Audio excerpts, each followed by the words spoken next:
Hi, welcome to the Personal History Hub. This video is all about the Second Cold War. So, who is Ronald Reagan and what was his attitude to foreign policy?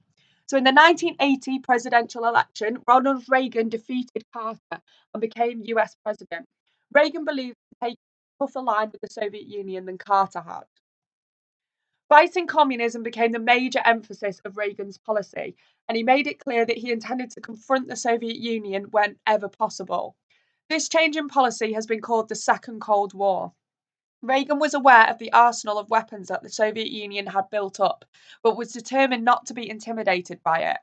Reagan placed less emphasis on human rights and was keen to increase US defence spending. He wanted to raise the position of the USA back to the position it held after World War II. He was keen to make people forget about the US failure in Vietnam and the hostage crisis in Iran, and the increasing influence of the Soviet Union in Africa and Central America. Reagan made it clear publicly that he hated communism.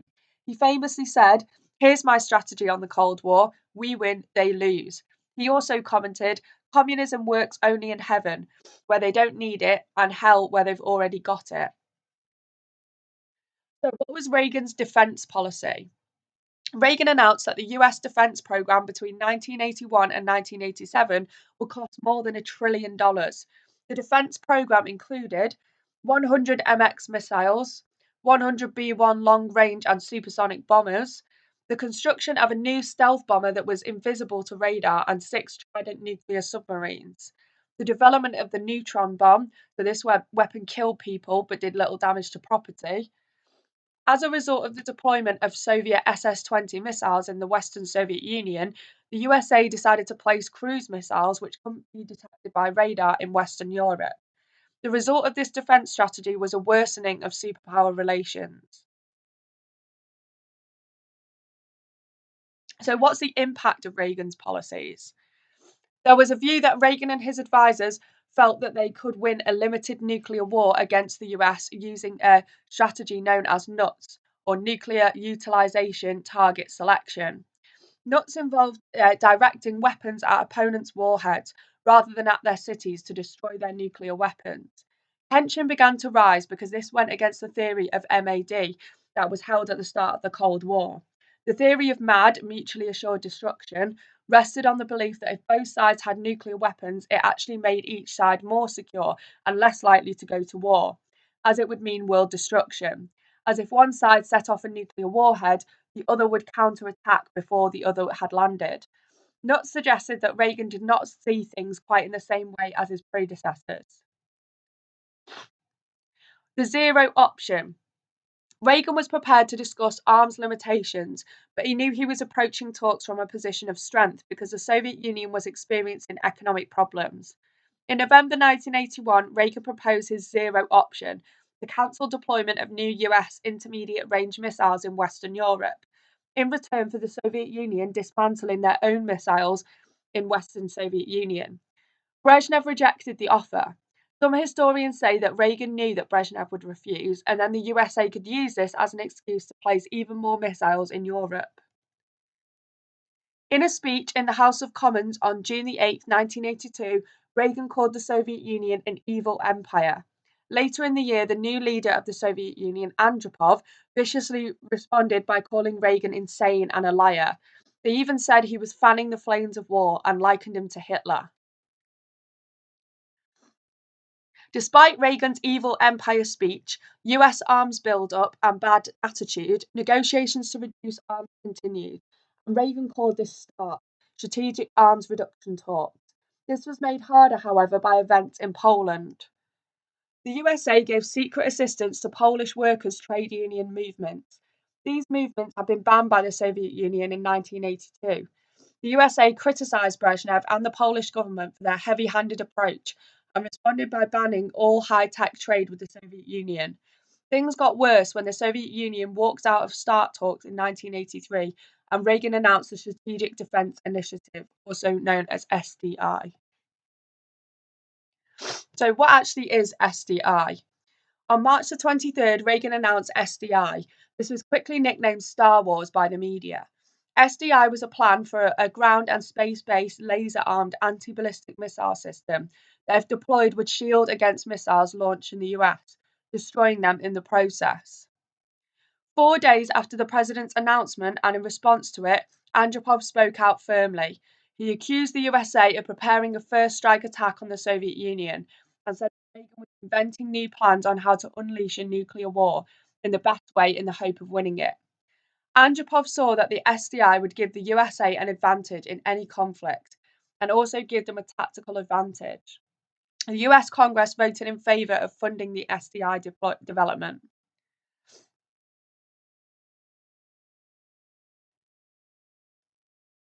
So, what's the Soviet response to SDI? SDI presented huge problems for Andropov. They realised Star Wars meant they'd have to spend even more money on armament in order to compete. The Soviet economy already had problems, and renewed armed spending might destroy the economy. This was all part of Reagan's plan. The USA had won the race to the moon in 1969 and by 1980 developed the space shuttle. The Soviet Union was behind in computer technology. In the USA in the 80s, the computer market boomed. The Soviet Union was suspicious of computers as they felt it threatened communism. So, for example, it could be used to make anti communist propaganda. Computers were essential, though, for a Star Wars type program, and the Soviet Union could no longer compete in the arms race. So, Gorbachev comes to power in 1985. Brezhnev died in 1982 and, as we've just found out, was succeeded by Andropov and Chernenko, two other Soviet leaders who each had brief spells as the leader.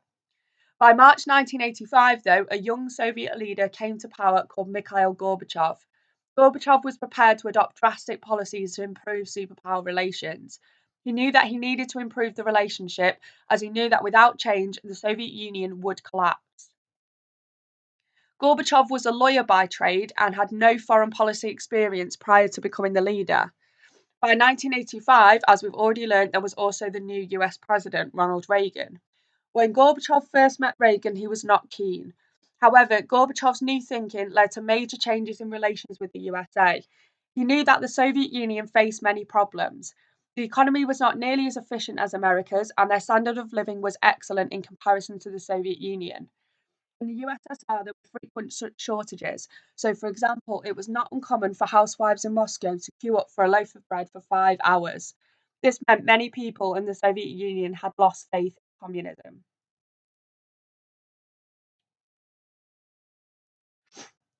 The Cold War was draining so much of the Soviet Union's wealth that it could not continue to develop economically, and the falling standard of living was creating unrest in the country.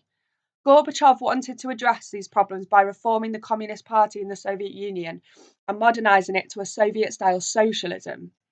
So, socialism is kind of like a watered down version of communism.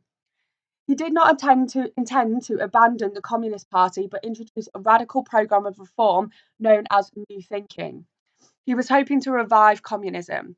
This involved three main strategies, which led to the ending of the Cold War. So, one of those strategies was creating sweeping reforms in the Communist Party and Soviet system in the Soviet Union. These were called perestroika, which is the Russian for restructuring, and glasnost, which is the Russian for openness. Ending the arms race with the USA, abandoning the Brezhnev doctrine and stopping Soviet interference in Eastern Europe, especially in satellite states such as Poland and Czechoslovakia. Gorbachev wanted to maintain the Soviet Union's role of superpower. He knew he had to win over the Soviet people and show the world he would not threaten world peace. He had to appeal to everyone.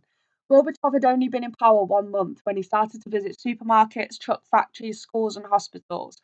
He even dropped into a young couple's house for tea. He soon became very popular. Dissidents were released from jail, banned books were published, Soviet people learned of the atrocities committed when Stalin was in power. However, glasnost, or openness, was both a good and a bad thing for Gorbachev. The more freedom people gained, the more they wanted, and the more they began to therefore criticise Gorbachev and the government, making it increasingly difficult to maintain the Communist Party in power. The economy had been damaged by the arms race, the space race, and the war in Afghanistan. Perestroika, or restructuring, did bring some considerable changes, and some aspects of a free economy were introduced. Reforms in the political system, such as elections for local government, did win support for Gorbachev and enabled him to be equally radical in his dealings with the USA. For the summit conferences of the mid-80s, arms limitation talks were renewed after it was clear that Gorbachev was keen to change relations with the West. A summit meeting between Gorbachev and Reagan was held in Geneva over 2 days in November 1985. At the meeting, Reagan would not give up his commitment to the Strategic Defence Initiative, also known as the Star Wars defence system. However, by the end of discussions, both Reagan and Gorbachev spoke of the world being a safer place. The two leaders broke with tradition and met together without advisors to discuss issues on their own. Though nothing concrete was decided, the Geneva Accord was set out.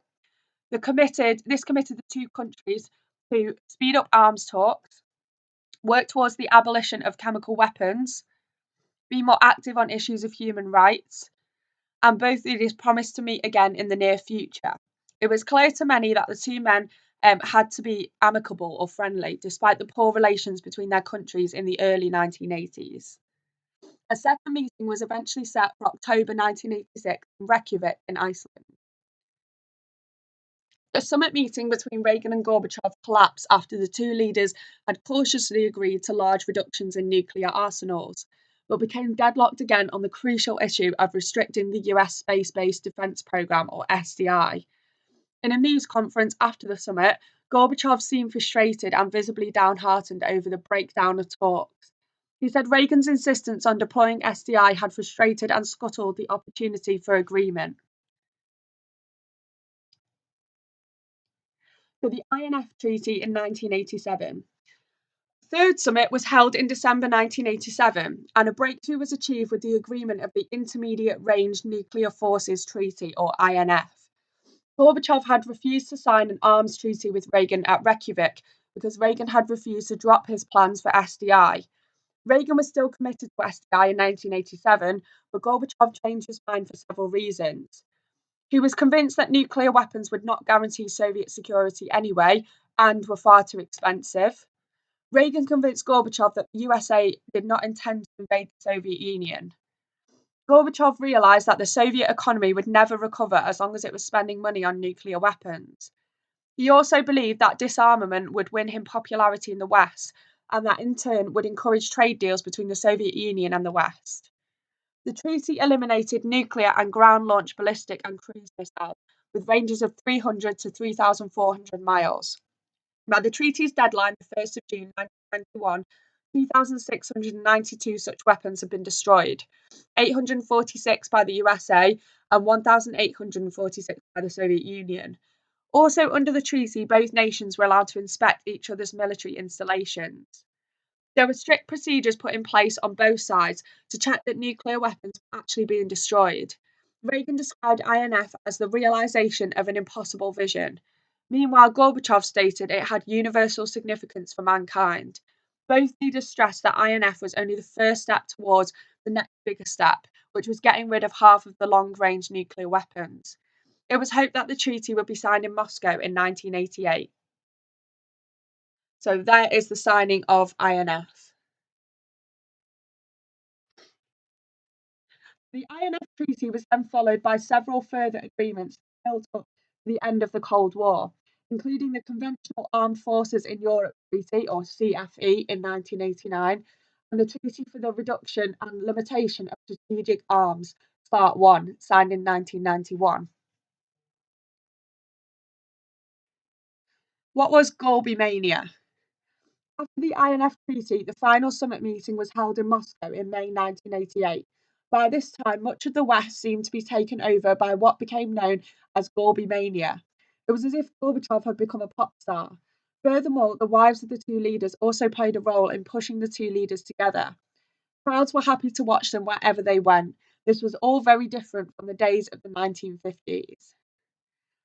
Thanks for watching, and don't forget to subscribe to the Personal History Hub. And the last video will be on the impact of Gorbachev's new thinking and the end of the Cold War.